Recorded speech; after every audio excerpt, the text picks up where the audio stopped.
And welcome back. All right, so for the next chunk of this solo, the notes that are in your key signature should work throughout the next, 12 measures that gets you through the first ending. So it becomes more, again, about where the chords change.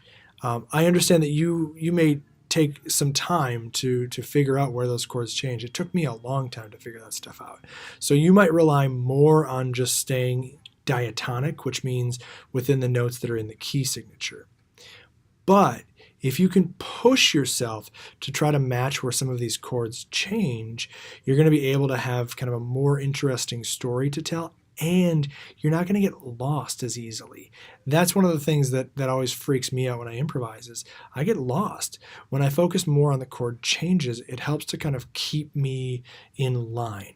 So I would do all the same things that I just talked about in the last video with these chord changes, and it would sound like this.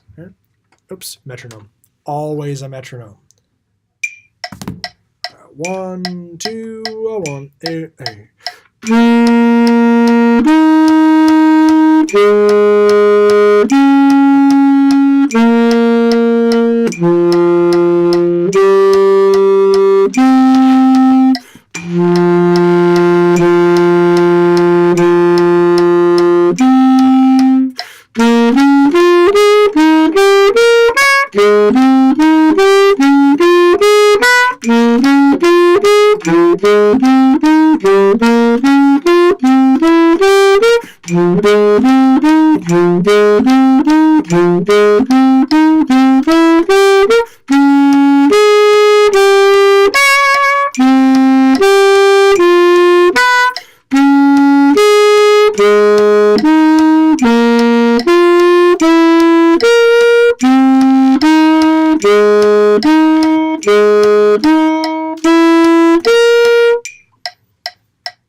And I did make a mistake in there, so be curious to see if you can find where it is, because it just kind of came up. But I tried to sell it. I think that's a good thing to remember about improvising, is that if you make a mistake, sell it, man. Just go for it, right? Okay.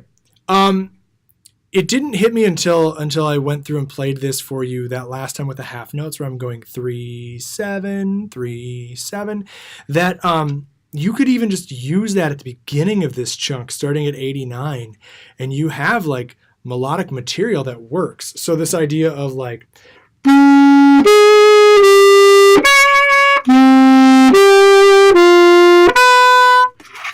is very musical, right?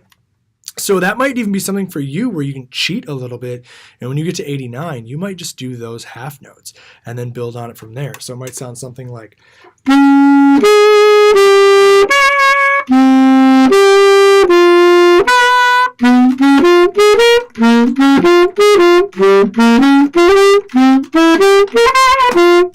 or whatever it is. I got a little lost in that too. And also, this is a good side note. Don't feel like you have to play a million notes. Just because I'm playing a lot of notes doesn't mean that you need to, okay?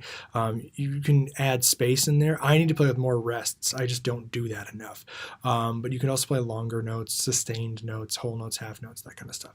Okay, before I go on and talk a little bit more about the improvising here, I want to mention that in the first ending, the last chord that you have is a little bit different sounding. So if I start at measure 97 on your chord sheet, and I'll slow this down, you can hear how I'm going to play 4 measures, how the 4th measure will sound just a bit off.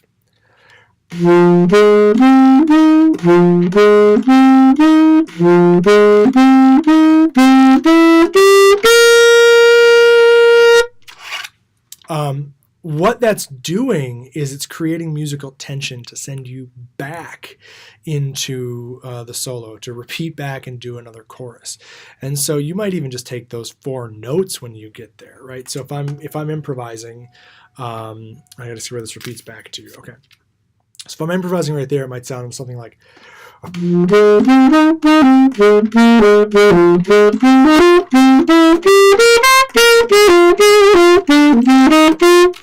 Okay, I I tried to throw that in, and it's probably a little hard that time because I kind of blasted right through it. But I used that 1, 3, 5, 7 of the kind of ugly sounding measure to put it all together. Okay. The last thing then, it's the same thing I said in the last video, is aim for the root notes and try to add a little bit of stuff in between. Let's see how I do. A 1, 2, a 1, a.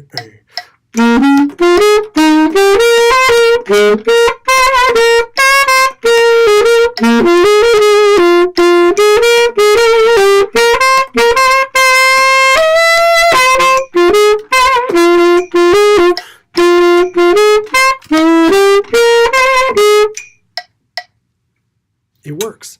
It definitely works. Now, again, remember what I said in the last video. I'm taking this way up tempo from where you're probably going to be at with this. So don't feel like, oh my God, I can't do that. He's playing so many notes. He's playing so many chord changes. Take it slow. Take it slow. The whole point of this exercise is to feel where the root note hits, where every chord changes, so that you have an idea of this roadmap that you're creating. Okay? Good. I think we'll end this video there, and then maybe I'll throw one more your way to just talk a little bit more like broad concepts with this. Okay? Keep working, keep practicing. I know this is a lot.